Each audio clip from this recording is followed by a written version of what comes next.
Kita akan lanjutkan bahasan kita, part yang kedua dari Kaf Media. Salam dari kafirun yang bodoh ini, tapi menjawab dengan logika.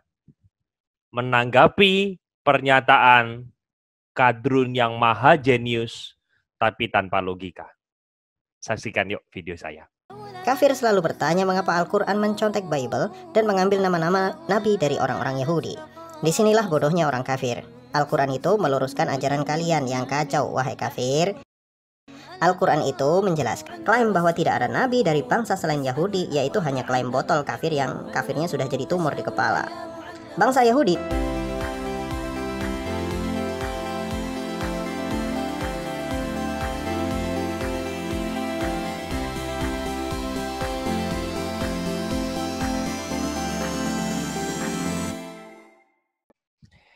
Halo teman-teman semua, kembali lagi bersama dengan saya Albert Kurniawan dalam YouTube channel saya. Teman-teman menanggapi video yang dibuat oleh admin Kaf Media ini, mari kita tanggapi jangan dengan amarah tapi dengan santai aja. Ya, saya ingin membahas bagian yang kedua ini berkaitan dengan apa? Berkaitan dengan pernyataan yang sangat disalah mengerti oleh mereka. Ya, kita saksikan bersama-sama videonya. Kafir selalu bertanya mengapa Al-Quran mencontek Bible dan mengambil nama-nama nabi dari orang-orang Yahudi. Disinilah bodohnya orang kafir. Al-Quran itu meluruskan ajaran kalian yang kacau, wahai kafir. Al-Quran itu menjelaskan bahwa nabi dan rasul itu sama dari dulu sampai kepada Nabi Muhammad SAW. Ajaran mereka itu satu. Oke, dalam bagian ini jelas dia mengatakan bahwa kenapa Quran itu menyontek ajaran di dalam Bible atau data-data nama-nama dari Bible. Dan dia mengatakan satu kalimat bahwa dia ingin Islam itu meluruskan ajaran agama Kristen. Nah, apa yang mau diluruskan? Saya mau tanya gitu loh. Kalau definisinya meluruskan atau menyempurnakan agama Kristen, mungkin definisinya adalah yang pertama, kalau kata menyempurnakan atau meluruskan berarti ada yang keliru. Yang pertama kan? Lalu yang kedua, bukan hanya keliru, mungkin sesuatu yang tidak jelas menjadi lebih jelas. Nah, problemnya di dalam Alkitab itu tidak ada yang menurut saya keliru dan juga tidak ada yang perlu untuk diterangi lagi. Apalagi ketika misalnya orang-orang Islam mengatakan bahwa justru kedatangan Nabi Muhammad itu memperjelas misalnya penolong yang lain. Memperjelas bahwa agama mereka itu adalah yang paling benar. Tunggu dulu dong, tunggu dulu. Logika pikirnya sederhana. Kenapa Quran itu mencontek atau mengambil nama-nama di dalam Bible? Karena Quran munculnya belakangan. 5 abad kemudian, 6 abad kemudian. Nah sekarang begini, saya mau tanya, kamu mengatakan ya bagian mana yang di dalam Alkitab itu yang tidak sesuai atau maksudnya kamu bilang itu diedit, itu bagian mana? Islam tidak pernah bisa menunjukkan.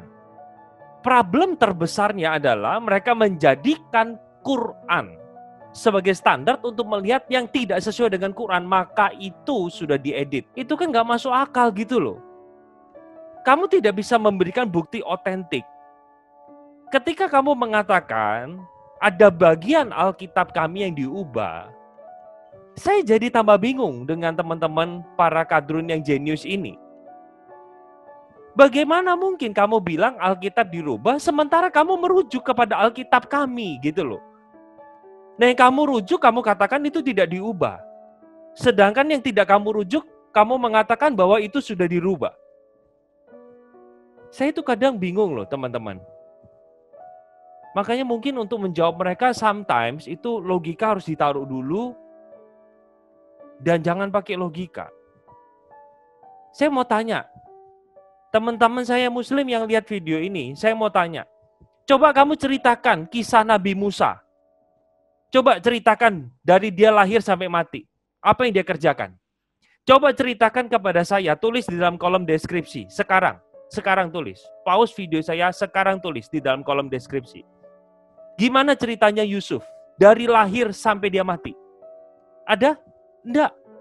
Nanti kamu akan mengatakan, oh lihat di Bible. Loh kenapa bagian itu kamu tidak katakan dirubah? Karena itu melengkapi Quranmu? Nah marilah, jangan kayak gitulah. Ya, kalau kamu mengatakan Alkitab kami dirubah, nggak usah merujuk ke Alkitab. Bahas Quranmu. Karena abis ini bagian yang kedua, kamu pakai Alkitab untuk mendukung statementmu. Dan saya bisa memberikan pernyataan dengan sangat tegas bahwa perkataanmu itu tidak punya dasar logika berpikir sama sekali. Ya, kita saksikan yang berikutnya, bagian video berikutnya. Al-Quran itu menjelaskan bahwa Nabi dan Rasul itu sama dari dulu sampai kepada Nabi Muhammad SAW. Ajaran mereka itu satu, yaitu la ilaha illallah, tiada Tuhan selain Allah. Coba saja kalian cek perkataan Yesus. Ini adalah hidup yang kekal itu, yaitu mereka mengenal engkau satu-satunya Allah yang benar dan mengenal Yesus Kristus yang telah engkau utus. Ayat ini kalau diringkaskan menjadi seperti ini, tidak ada Tuhan selain Allah dan Yesus adalah utusan Allah. Kalau orang Islam meyakini hal yang sama, tidak ada Tuhan selain Allah dan Isa bin Maryam adalah utusan Allah. Kafir selalu bertanya mengapa Al-Quran mencontek Bible dan mengambil nama-nama nabi dari orang-orang Yahudi.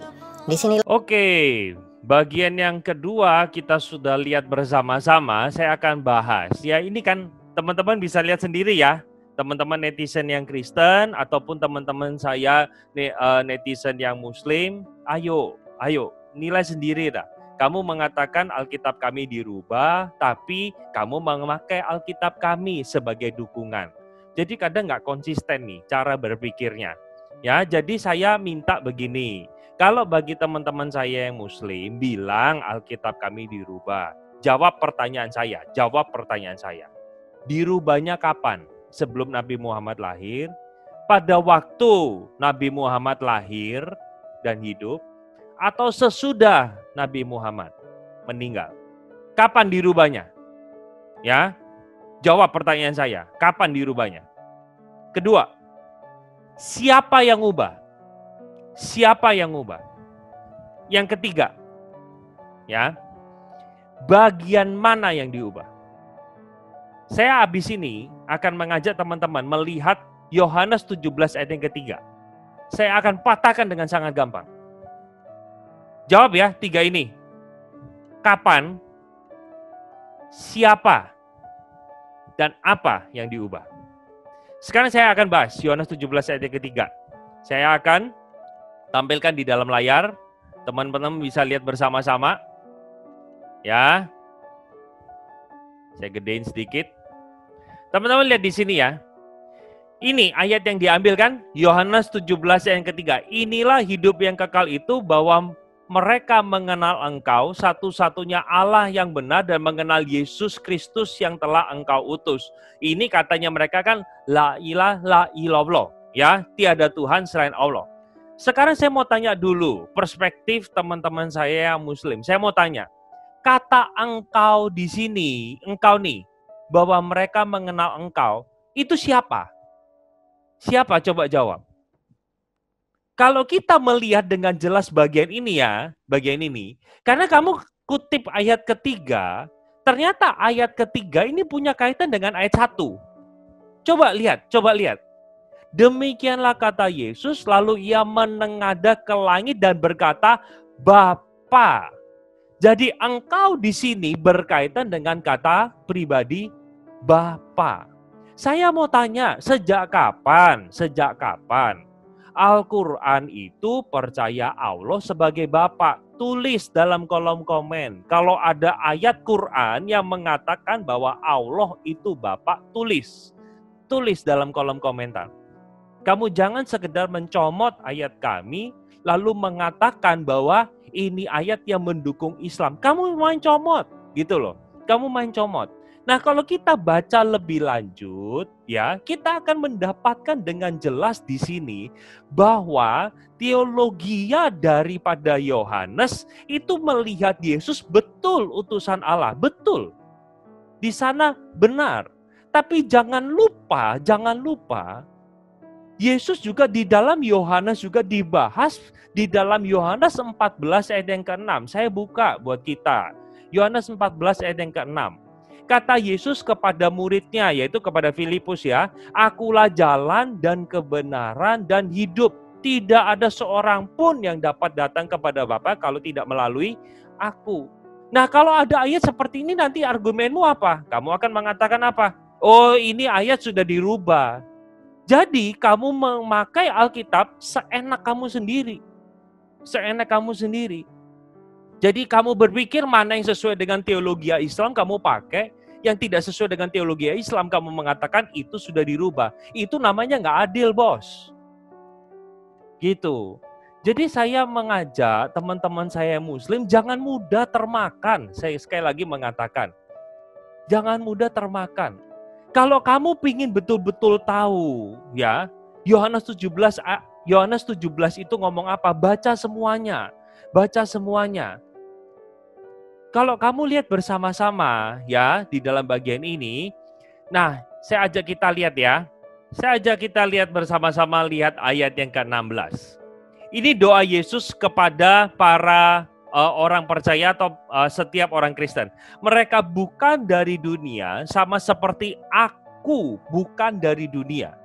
Artinya Yesus ini bukan manusia dijadikan Tuhan, tetapi dia adalah Tuhan yang menjadi manusia.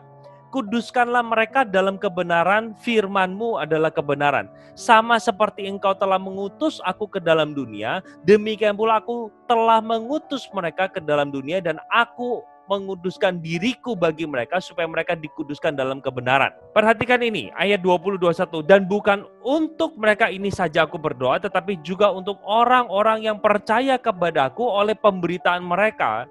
Nah sekarang gini, percaya kepadaku oleh pemberitaan mereka. Pemberitaan apa? Pemberitaan bahwa Yesus itu Tuhan, Yesus itu jalan, Yesus itu adalah kebenaran, dan Yesus itu adalah hidup.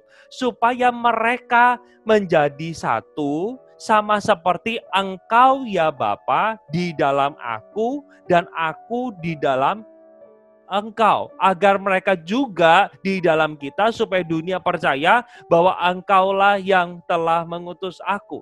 Artinya Yesus ingin bilang gini, bahwa supaya dia berdoa untuk orang-orang percaya supaya mereka menjadi satu seperti Yesus dan Bapa itu adalah satu. Digambarkan dengan apa? Aku ada di dalam Bapa dan Bapa ada di dalam aku. Nah, sekali lagi teman-teman saya Muslim, teologi Yohanes melihat bagaimana Yesus yang adalah manusia, tapi dia juga adalah pribadi Tuhan. Kita kalau lihat sama-sama sekali lagi ya, saya ajak kita membuka di dalam Yohanes 10, ayatnya yang ke-29. Bapakku yang memberikan kepadaku lebih besar dari apapun dan seorang pun tidak dapat merebut mereka dari tanganku. Aku dan Bapa adalah satu. Perhatikan ini, aku dan Bapa adalah satu, dan respon orang banyak, mereka mau mengambil batu dan melempari Yesus. Kenapa? Kenapa mau lempari Yesus? Ayat 33, bukan karena suatu pekerjaan baik kami mau lempari engkau, tetapi karena engkau menghujat Allah, dan karena engkau sekalipun hanya manusia saja menyamakan dirimu dengan Allah.